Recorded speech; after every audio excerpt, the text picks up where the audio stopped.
Hello and welcome to GC360, where news comes full circle. I'm Sam Jones. And I'm Jamie Hood. Today on GC360, it's time to say goodbye to the smokestack on 441. Find out how people felt about the demolition. Deep Roots is this weekend, and we have everything you need to know to gear up for this huge event. And one of our very own climbed to new heights in France. All of this and more on this edition of GC360.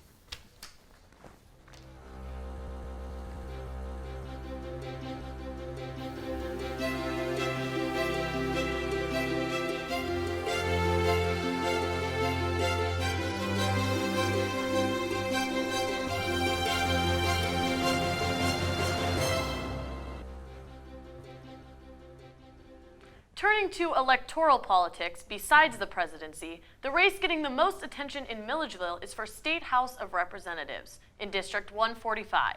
GC360's Carolyn McDuffie has a look at the candidates.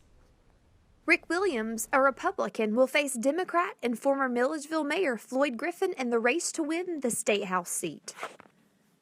No matter who prevails in this election, it will mark a first.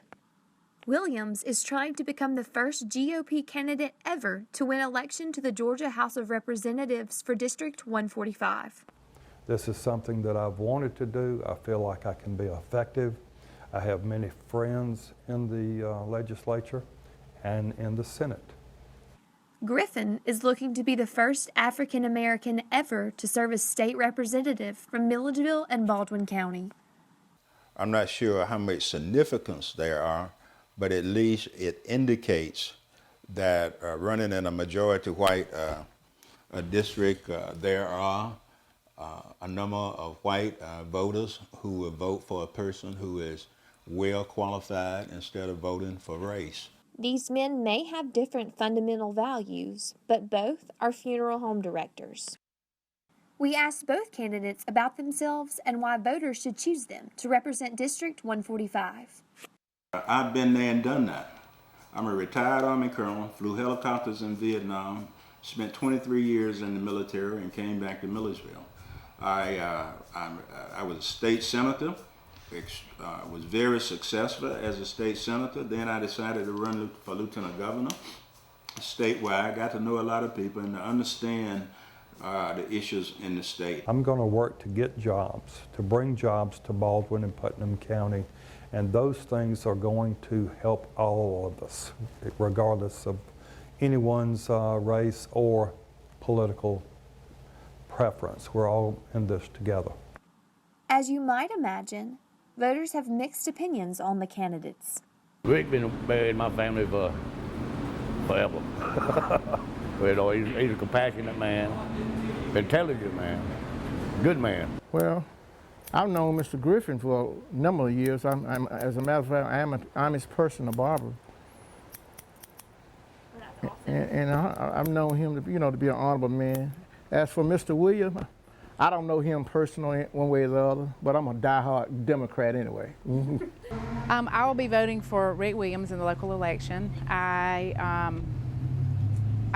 think that Mayor Griffin, well, he used to be Mayor Griffin, former Mayor Griffin, is a fine, upstanding citizen, and I respect him. But I think that from past experience and from what we've had in the past, I am interested in seeing what Rick will do for Milledgeville, Georgia. I think Mr. Griffin is a fine man to be our representative for District 145. And I hope that everyone's like me. Well, in this election, I'm still an undecided voter, waiting to find out a little more about each candidate's policies that might affect things like local economic development. Early voting is already underway, and Election Day is Tuesday, November 8th. For GC360, I'm Carolyn McDuffie. In addition to the State House, a number of issues are on the Georgia ballot this year as well. 4 proposed constitutional amendments to be exact. Carolyn is back with details on each one. The Georgia ballot will include 4 proposed state constitutional amendments.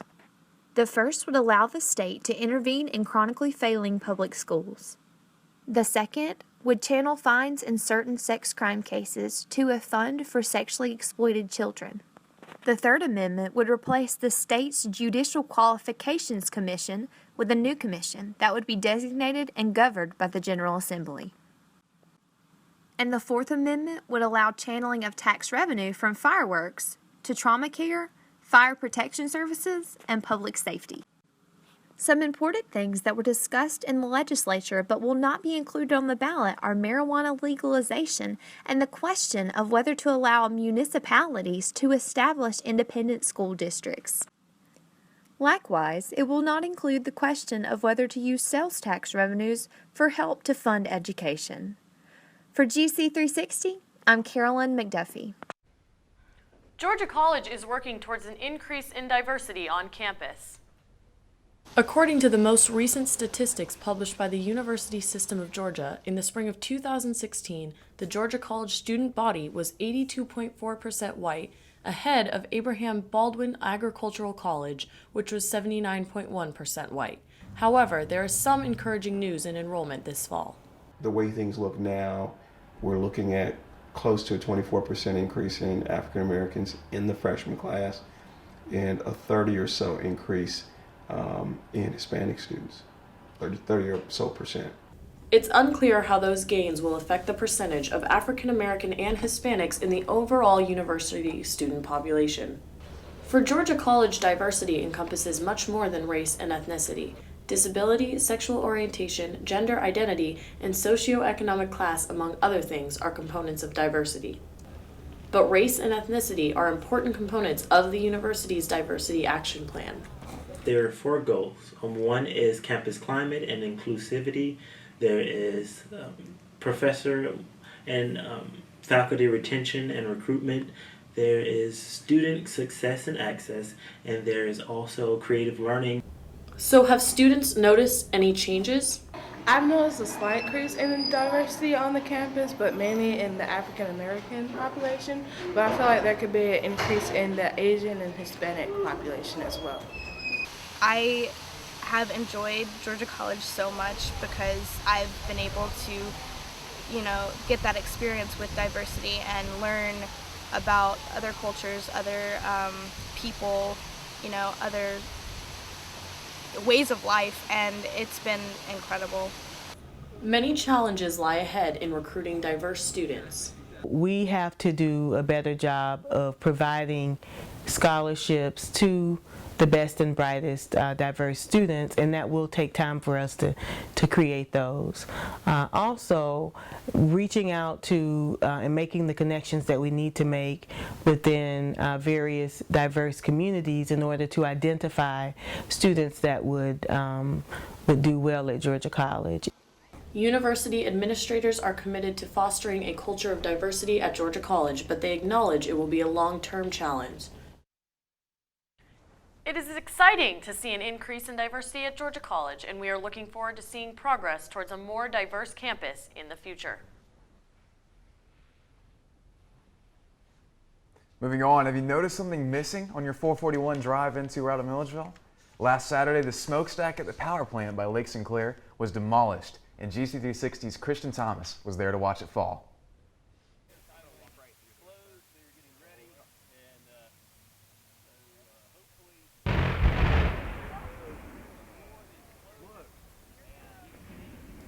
A Milledgeville landmark came crashing down just after sunrise on Saturday, October 15th. A controlled explosion caused the 1,000-foot power plant smokestack to land beside what is left of the power plant.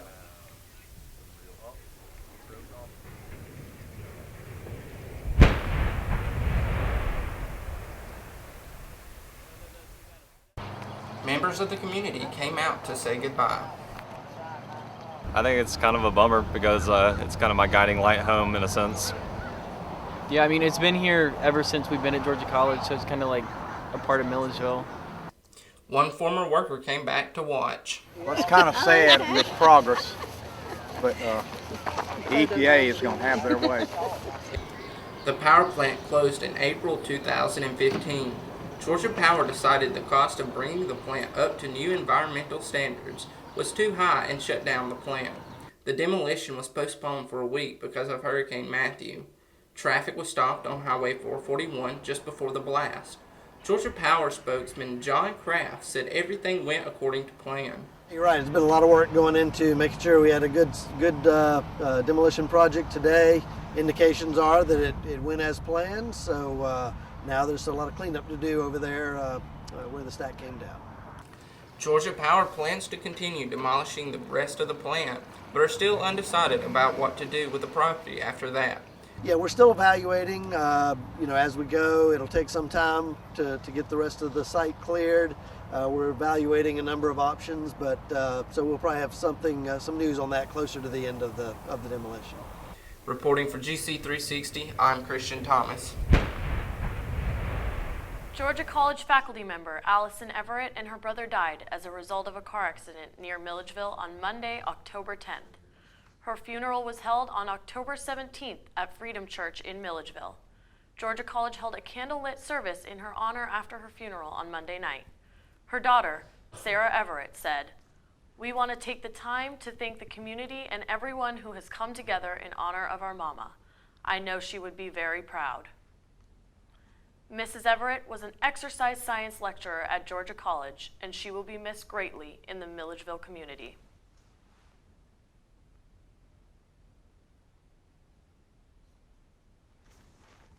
I think someone at my friend's school has this thing called autism. My friend's brother's son has autism. My neighbor's son has autism. My son has autism. Autism is getting closer to home. Today, 1 in 68 children is diagnosed with autism. That's about a 30% increase in 2 years. Learn more at autismspeaks.org/signs.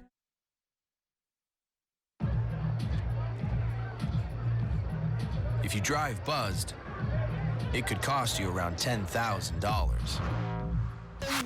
You'll face major legal fees, major fines, and steep insurance penalties. You could lose everything. Buzzed, busted, and broke. Because buzz driving is drunk driving.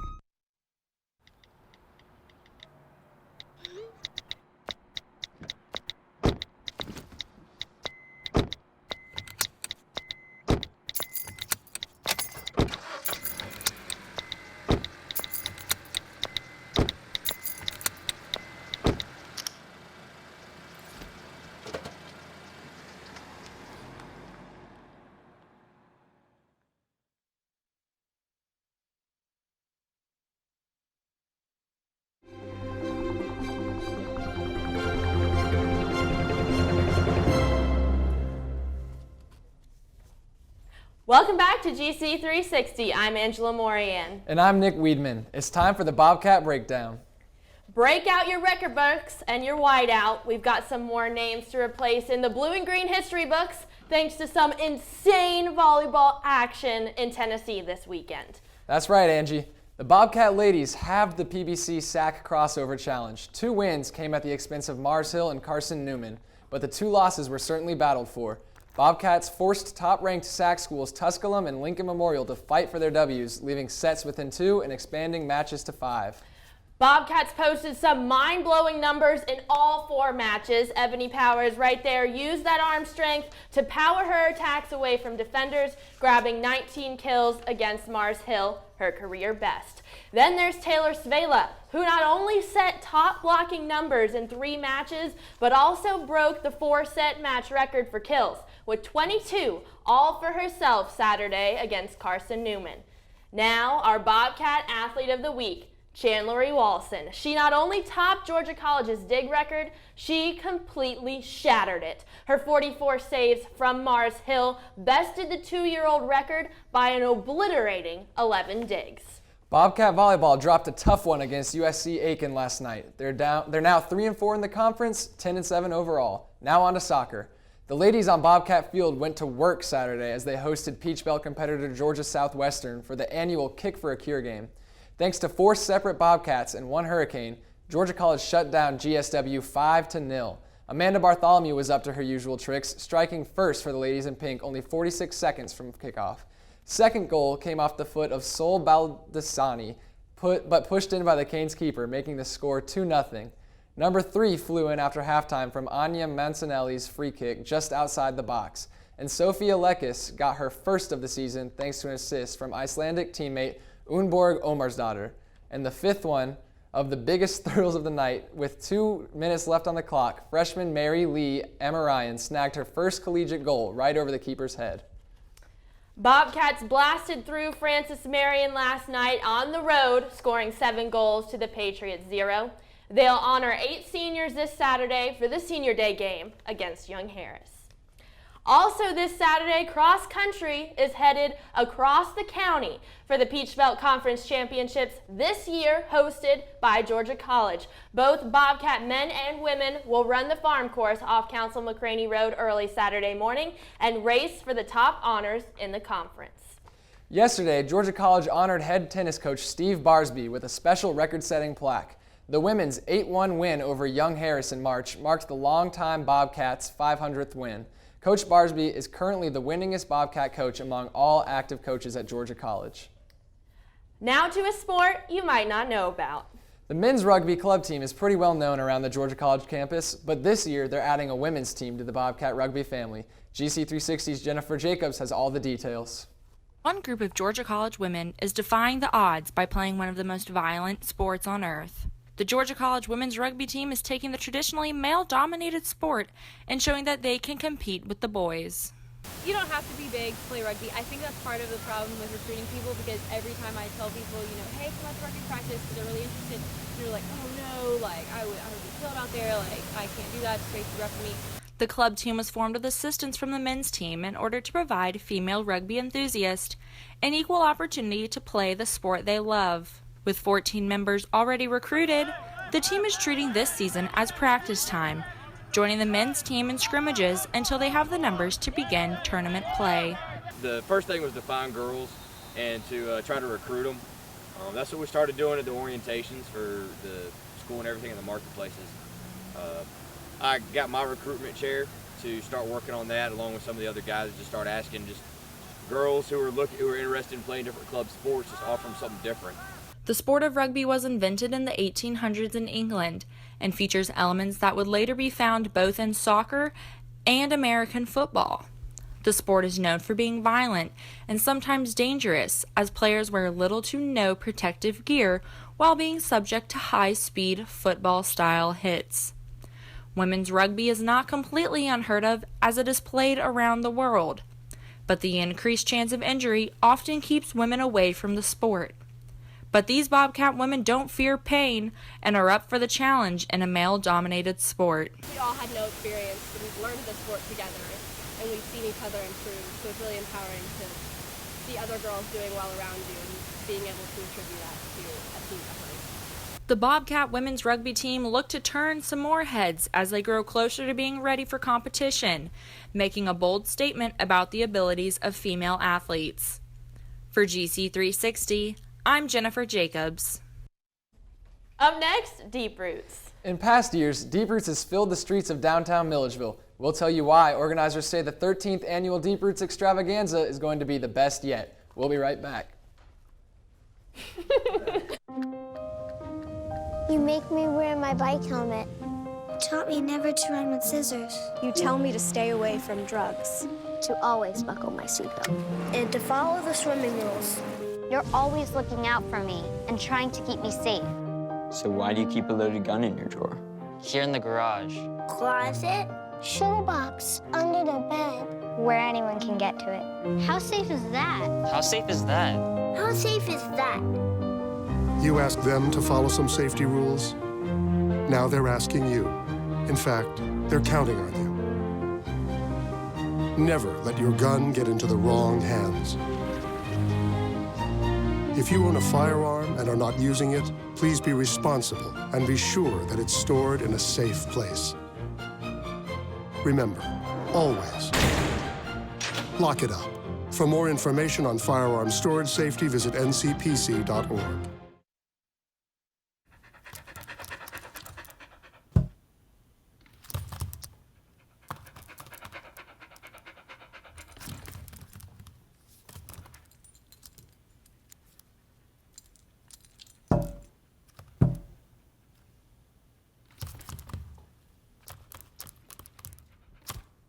There's a shelter pet who wants to meet you. Meet one today. Visit theshelterpetproject.org. Adopt. Thank you, dear. Well, you're very supple. Just like I was at your age. Back then, I was a sex expert. Used to call me the buttered biscuit. I know about birth control, too. So you can ask me anything, baby. Bedsider.org has birth control information and a lot more. And it's... Have you had sex in this car yet?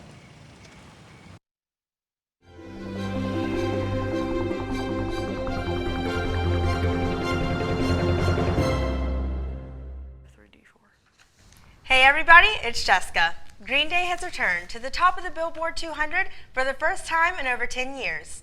The trio has released their new LP, Revolution Radio, on October 7th, and the 5 new song releases entered the top 10 last week. Revolution Radio sold 95,000 copies in its first week of release and continues to rise in numbers. This album has become their 3rd overall #1 album, joining with the likes of 2004's American Idiot. This record was written in the hopes of moving beyond the band's pop-punk phase, and they certainly have changed up the game with this album. Revolution Radio is by far the group's most mature album to date, and each song sends out a strong message about modern society and battles with addiction. Green Day has always stuck to a particular music style, and with Revolution Radio, they are about sending a significant message to the audience. Rock and roll and metal fans alike have been looking forward to Alter Bridge's The Last Hero. The album was released on October 7th and hit number 8 on the top 10 album release chart. This is Alter Bridge's 5th studio album and is actually one more than their former Creed counterparts. The album utilizes influences from both Alter Bridge's early days, like their album One Day Remains, and their more recent materials such as Fortress. Alter Bridge even establishes a new mix of things by recording on a 7-string guitar for the first time. Each Alter Bridge album clocks in at more than an hour long, and The Last Hero is their longest one yet. Each song is played by such beautiful musicianship and Miles Kennedy's amazing vocals. Kings of Leon released their 7th studio album, Walls, on October 14th. The name of the album actually stands for We Are Like Love Songs. This continues the band's tradition of putting out album names containing 5 syllables. This album also boasts a myriad of musical styles that will surely generate a sizable profit. The band's sound has morphed and transformed since their musical debut about 13 odd years ago. In the song Muchacho, the lead singer elegantly recalls a friend who passed away. Also, the song Eyes on You gives a nod to the band's beginning roots of writing catchy, mellow tunes. That's all I have for you this week. Now let's get back to the desk. Are you ready for Milledgeville's biggest festival of the year? This year's festival is taking place on Saturday, October 22nd on the streets of downtown Milledgeville. GC360's Maddie Balf has our preview. This year's festivals, Deep Roots will include live music, a car show, vendors with jewelry, art, fresh food, clothes, and much more.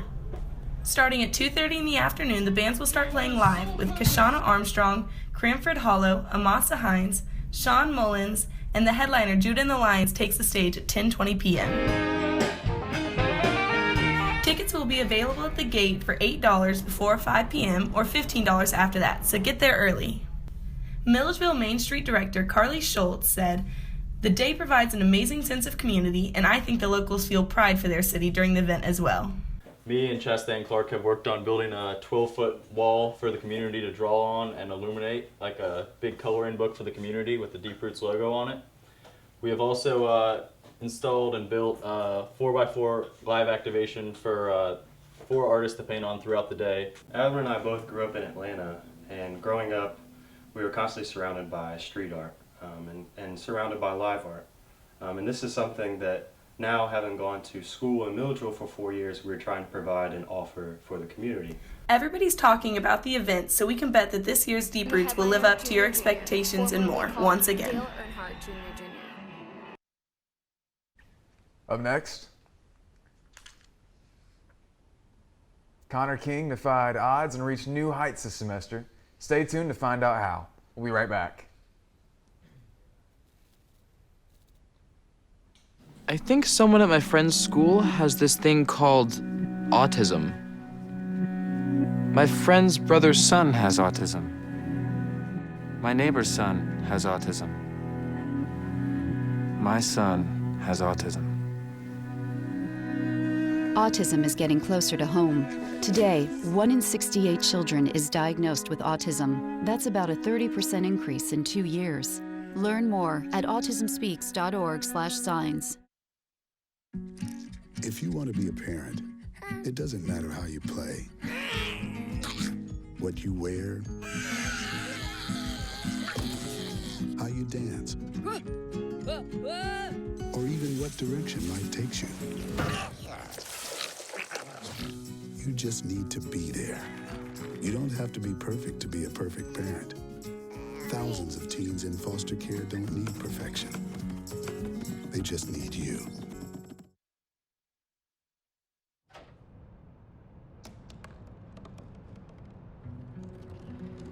They said I couldn't dream. Called me a piece of trash and swore that's all I'd ever be.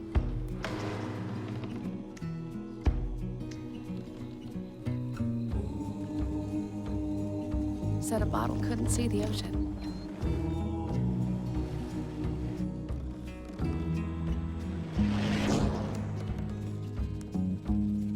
Give up. Go back to the dumpster. But I didn't listen. I made my way.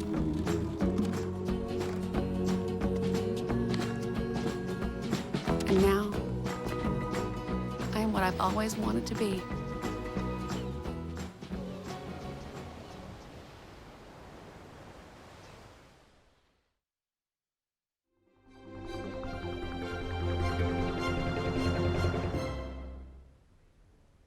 One of our very own is in the spotlight today.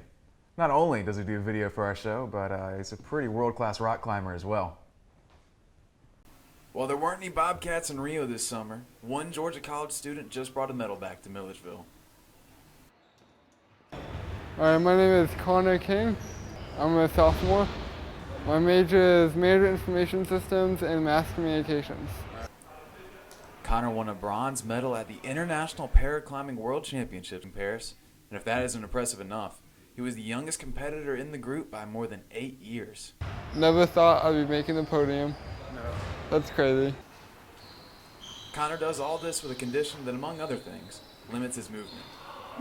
So I have cerebral palsy, meaning the muscles on the right side of my body are tighter than the ones on the left. So where I can reach out a certain distance with my left hand, I can't reach out that far with my right hand. Despite this, Connor doesn't make excuses. It was a right hand reach that got me. It was a right hand reach and my foot slipped. Live and learn. But then again, someone who may have CP on the left side may cruise through that move, and then a move that I can make very easily, they may struggle with. So it all balances out. The next chance to medal for Connor is 2 years from now at the next World Championship in Austria. But for now, he has to come down from the mountain and join the rest of us at Georgia College. But those who know Connor know he'll be back on top soon. For GC360, this is Sam Jones. Nice. And can we go that way, Jacob? Just a little bit over that way, a little bit more. He's hiding in the dark right there, but he's over there. Big congrats to Connor for everything he did over there in France. Bronze medal, huge deal. We're very, very proud of him and glad to have him as part of our GC360 family. So congratulations, Connor. That's it for news here at GC360. When we're not on air, we keep you up to date on our social media pages and our website, gc360news.com. I'm Jamie Hood. And I'm Sam Jones. We'll see you again next week on GC360, where news comes full circle.